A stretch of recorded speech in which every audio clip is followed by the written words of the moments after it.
the gap, standing for Jesus, standing in the gap for family and friends, standing in the gap, one love for all, so we all can make it in.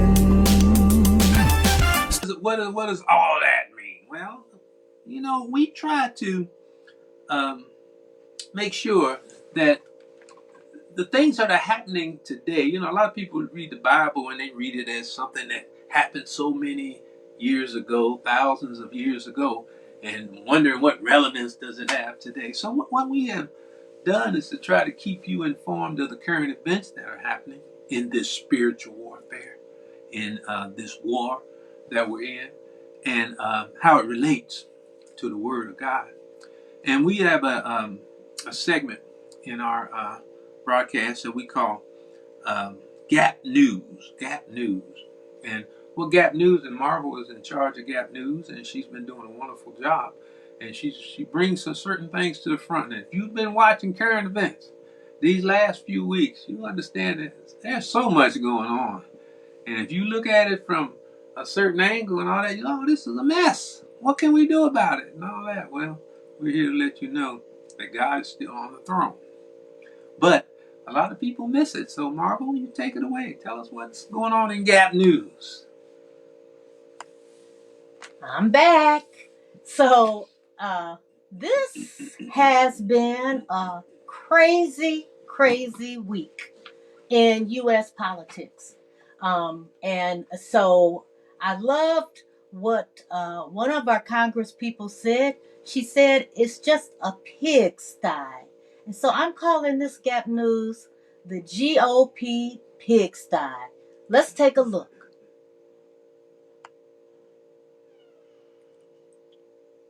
It was an historic week in Washington that's reshaping the Republican Party. To discuss the fallout of Speaker Kevin McCarthy's ouster, we turn now to the analysis of Brooks and Marcus. That is New York Times columnist David Brooks and Ruth Marcus, associate editor for The Washington Post. Jonathan Capehart is away. Welcome to you both. Good to see you. I say the word unprecedented so much. I feel it's losing some of its power, but this week was unprecedented to see the ousting of the sitting House Speaker, Kevin McCarthy. David, let's just start with that and how you're reflecting on what unfolded this week. Yeah, well, there was a precedent, which was Caligula and the decline and fall of the Roman Empire. So it's actually, I'd say that, obviously joking, but in some sense, Donald Trump introduced a note of narcissistic hucksterism into the American body politic. And it's been interesting to watch it spread throughout his party. So I would say Vivek Ramaswamy falls into that camp, and certainly Matt Gaetz and his crew. This was not about any substantive thing. This was just pure showbism, show business, pure nihilism. And so you have a group of people for whom this is all nihilistic fun. But then you see how it spreads. And so in the middle of all the fight over the speaker, there was a meeting with the moderate problem solvers caucus, and they were trying to get the Democrats to save McCarthy. And in the past, there had been talk that had been reported that Nancy Pelosi had told John Boehner when he was speaker she wouldn't destroy the institution, she would stand behind him. But there's so much distrust, even among the moderates, they couldn't come close to a deal that would have saved McCarthy and would have prevented the meltdown we've seen. So the rot is here, but it's just spread throughout the institution. It's just fascinating, morbidly, to watch an institution be torn apart by show business, distrust, and hucksterism. How are you looking at it, Ruth? Well, you used the word unprecedented. I'll give you two more adjectives, cataclysmic and alarming. Last week, David, when you were sitting here, you said it's hard to see a way out. Last week looks like unicorns and butterflies compared to where we are this week. It is truly hard to see a way out, and it is a truly scary circumstance. We don't have a Speaker of the House, and that's just not a ministerial function. It means that one house of Congress literally cannot function. We actually don't really know if it can function or not. We do not know that there is a prospect of filling the speakership. Maybe the Republicans will somehow magically get their act together, unicorns and butterflies. But I talked to people today who were imagining a world in which we limped through November on this. We are joined right now by my friend and former colleague, former MSNBC host Chris Matthews. as this story was shaping up, I said, you know who I'd really like to talk to? I'd really like to know what Chris Matthews thinks of all this. I would guess that it's a little sad, but also not super surprising as a student of these figures and these characters. Tell me what you thought as you watched this go down. Yeah, the Speaker of the House is a constitutional office, as you must have mentioned by now. It's not like Majority Leader of the Senate. It's part of the Constitution. The person, he's in line to be a president right after the vice president. If situations develop like that, extraordinary situations, to take it down a leader is unimaginable. It's remarkable. A speaker sort of stands above the crowd. He's responsible to both parties. Anybody can go into his office and speak to him and treat him as the Speaker of the House.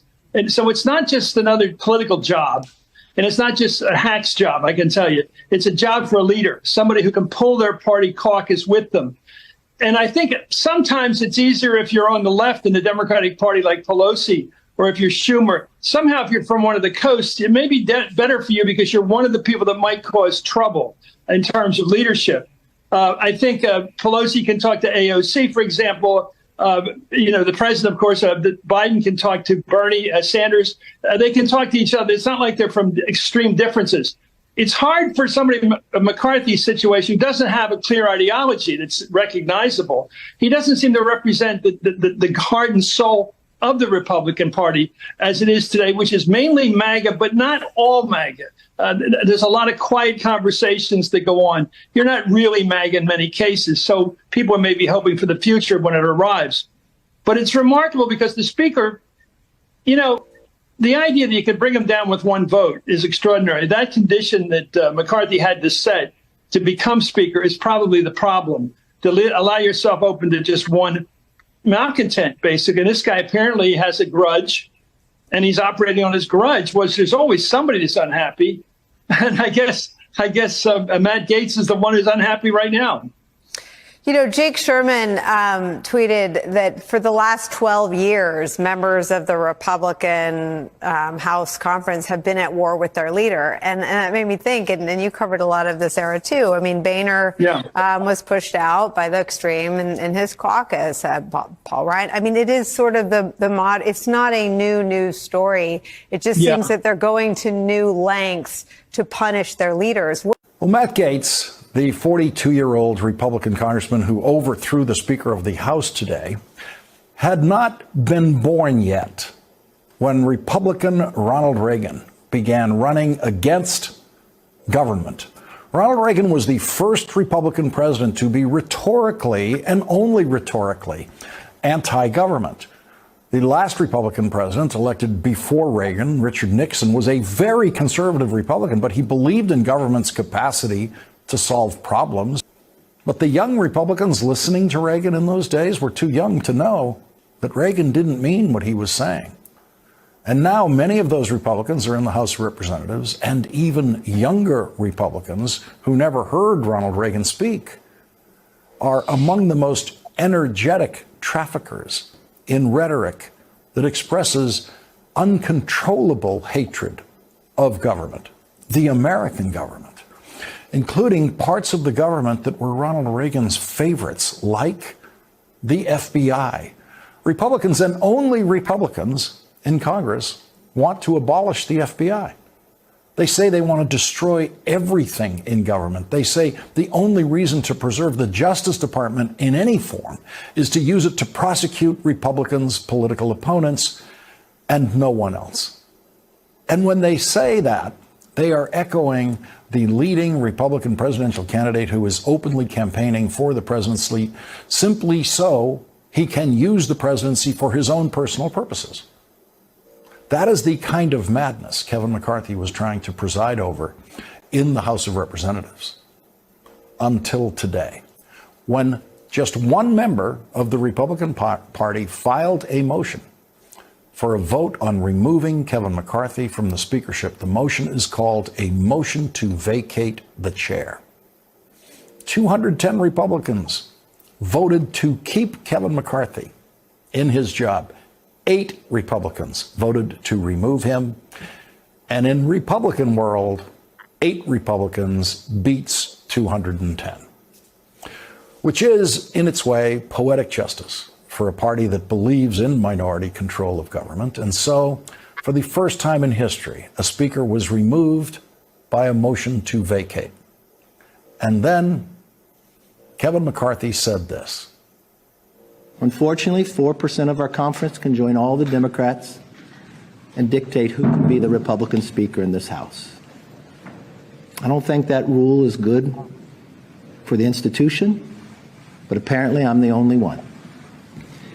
I believe I can continue to fight, maybe in a different manner. I will not run for speaker again. I'll have the conference pick somebody else.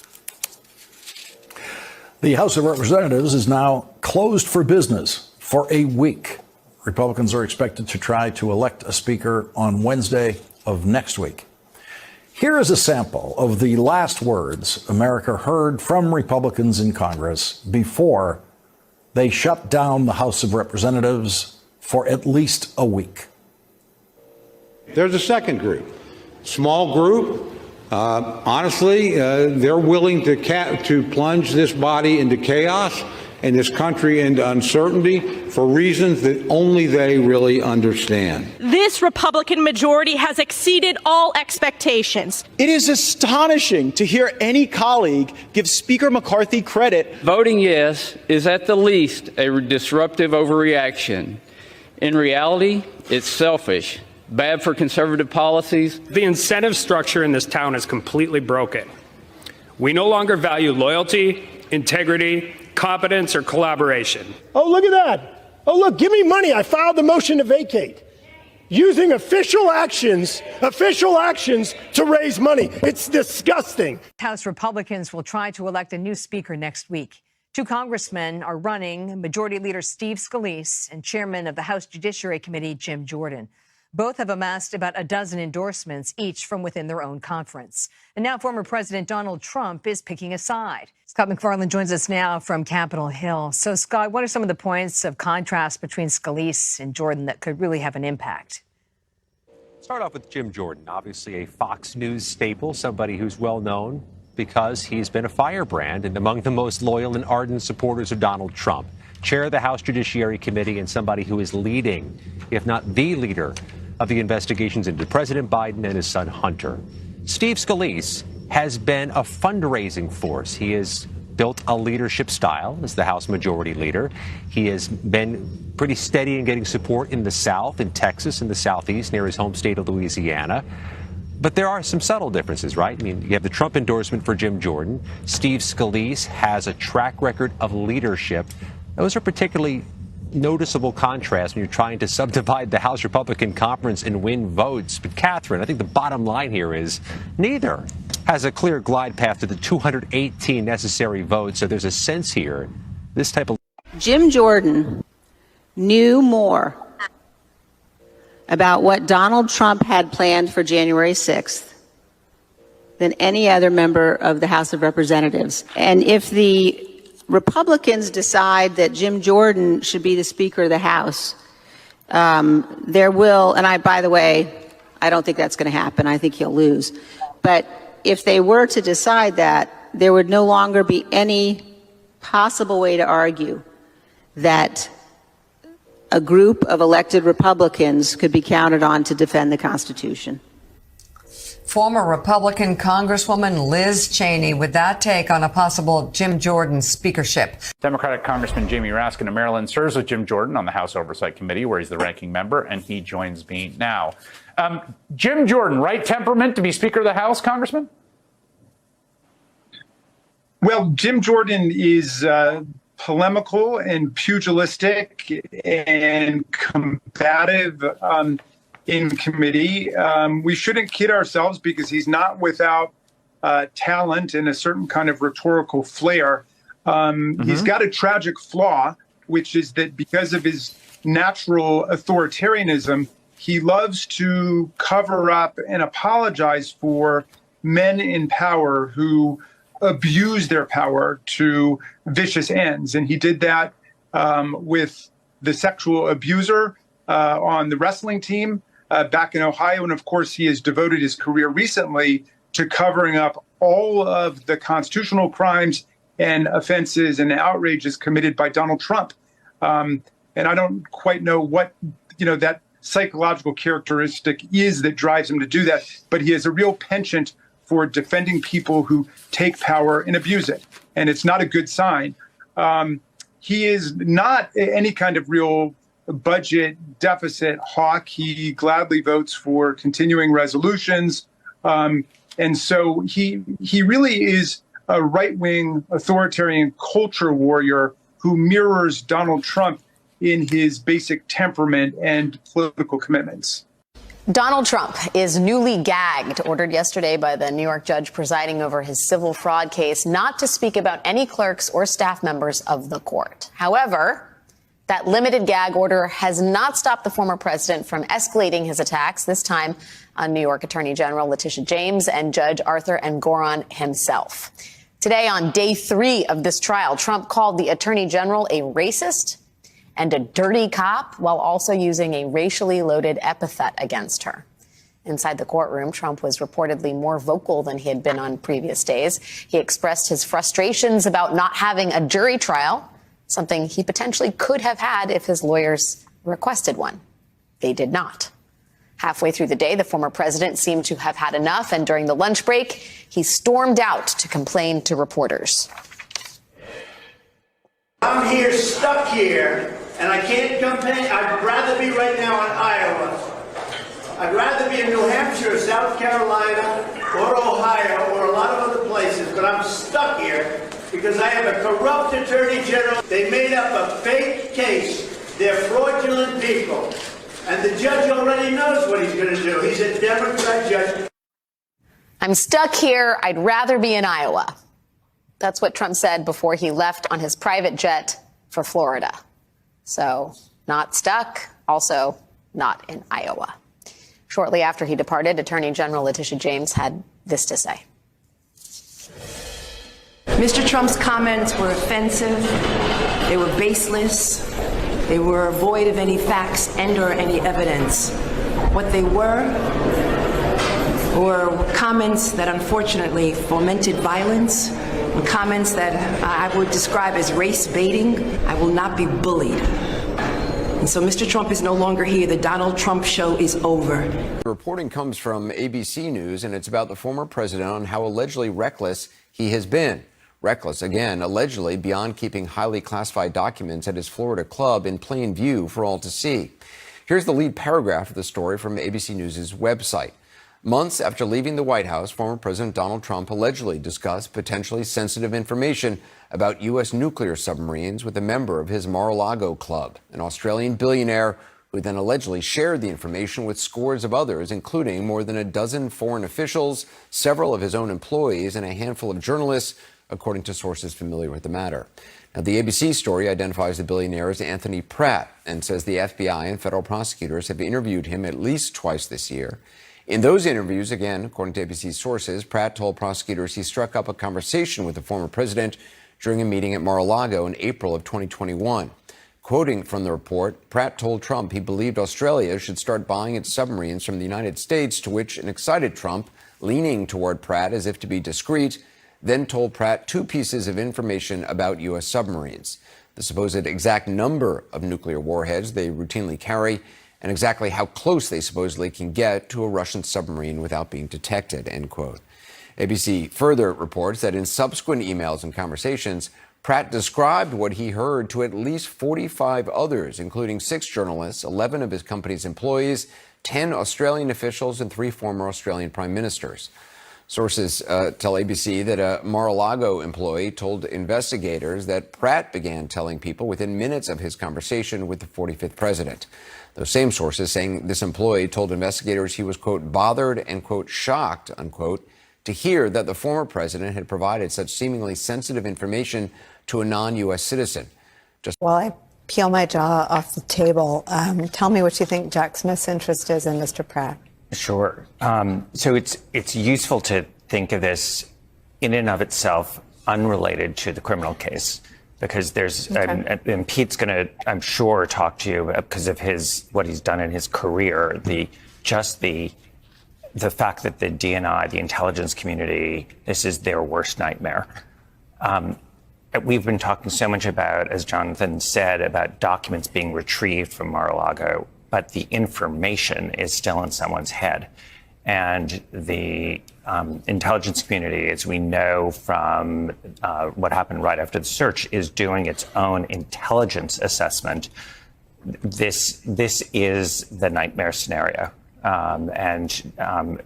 This is one piece of information, and you can see it chaining out, and they're going to follow that to the ends of the earth.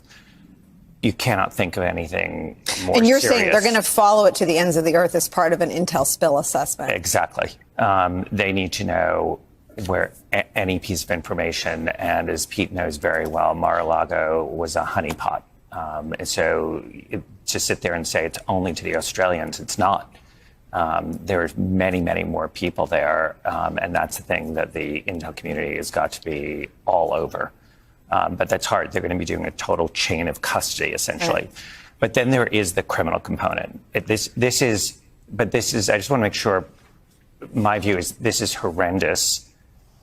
It is so detrimental to our national security, regardless if there ever was a criminal case. Right. With respect to the criminal case, it, by the way, is, if all of the reporting is accurate, it is a crime to give over information that is classified, that is national defense information. It doesn't have to be a document. Mm-hmm. It's enough of the information. It doesn't have to be reified in a piece of paper. There are many ways that this can still be relevant to the trial, even though it's not charged in the indictment. It certainly is going to be relevant to sentencing if Donald Trump is convicted, because it is a more serious offense if you are actually disseminating the information than just the risk of dissemination. Republican Congressman Steve Scalise and Jim Jordan today confirmed that they would each like to be next in line to hold the Speaker's gavel. Now, Scalise and Jordan are not exactly known as moderate consensus builders, but if this sounds like it's going from bad to worse for House Democrats, Axios is reporting that at least some moderate Republicans may be considering another alternative. My advice, one of these moderates told Axios, is to cut a deal with the Dems and stick it to the nitwits. The nitwits here being presumably the MAGA right wing. Another moderate Republican, Congressman Don Bacon, added, I would recommend seeking a more bipartisan way forward. We need to make some rules changes, no doubt about it. We need to make these 8 McCarthy rebels irrelevant. Joining me now is Democrat from Wisconsin, Congresswoman Pramila Jayapal. She, of course, leads the House Progressive Caucus. Congresswoman Jayapal, thank you for being here. I want to read back to a quote from you before the motion to vacate vote. There is reason after reason to just let Republicans deal with their own problems. Let them wallow in their pigsty of incompetence and inability to govern. I believe we call that a mic drop quote. Congresswoman, and while the pigsty of incompetence has been, the doors to that pigsty have been thrown open for the world to see, is there any movement inside the Democratic caucus to have conversations with Republicans as they try and figure out who the next Speaker of the House is going to be? Well, Alex, look, picking a speaker is the first duty of the majority. And it is never the case, historically, it is never the case that Democrats would vote for a Republican speaker. This is really their family problem. And they have shown, it's been exactly 10 months now, they have shown that they can't govern over and over again. I mean, the idea that there is anyone more extreme than Kevin McCarthy is just not true, because Kevin McCarthy, whether you think he was extreme or he governed as an extremist, the reality is everything he did was really contributed to the destruction of our institutions. The debt ceiling, turning that into a fight in the first place, taking the country to the brink of a debt crisis, taking the country to the brink of a shutdown crisis, and then passing bills at every turn that empowered his right-wing extremists in the caucus. And he did that from day one, Alex, when he agreed to a rules change after 15 rounds of voting for Speaker. Anybody else would have been humiliated at that point. But Kevin McCarthy kept going, and he basically got to the place where any single person in the House could bring up a motion to vacate. And that's why he's been catering in this way. Any speaker that comes after him is going to have the same issue. So This is not for Democrats to wade into this pigsty. It is really for Republicans to choose their speaker, but recognize that we're always ready to work with Republicans who want to be bipartisan. Their structure right now does not permit that. The candidates they're putting forward, I don't think are going to be any different. And the so-called moderates in their party have not stood up to any of this.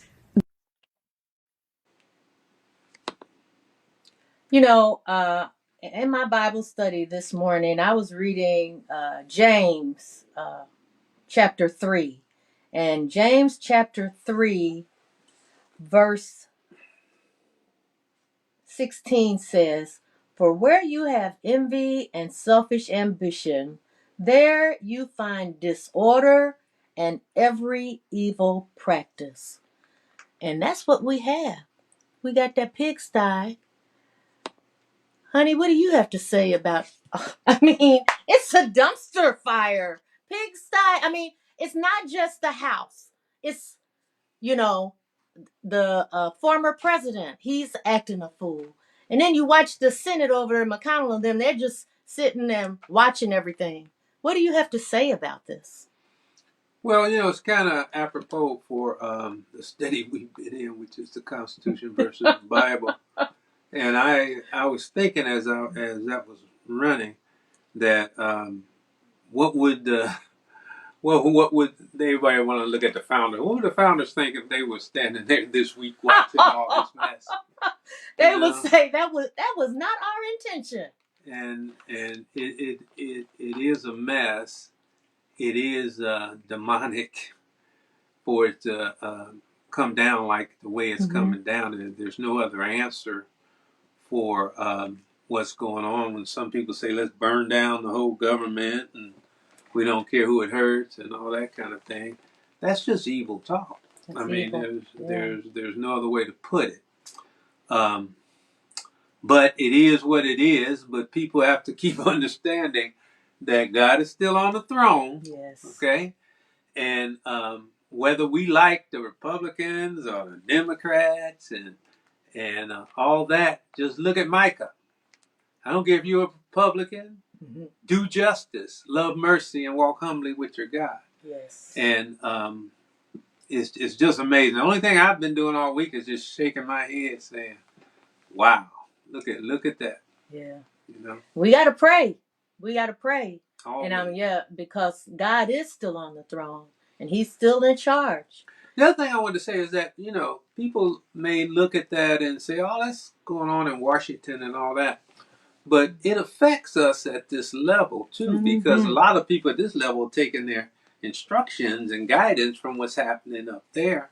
And there's a movement to try to control the politics at the local level by those who are up there doing all this evil stuff up there. So, you know, it's important. It also brings down the fact that the reason it's like that is because the people voted these guys in, these clowns in. So the people responsible for We that. are responsible and And you we want have to control. correct it, Yeah. vote them out. We have to. Vote them out. And those who sit by silently, like those moderate Republicans they're talking about, and don't say anything and all that, are just as guilty as those who are perpetrating this mess. So I think Martin Luther King was the one that said that their silence is deafening. The silence. Yeah. Okay. All right. Well, that's what's happening today. What a mess. Well, what we're gonna do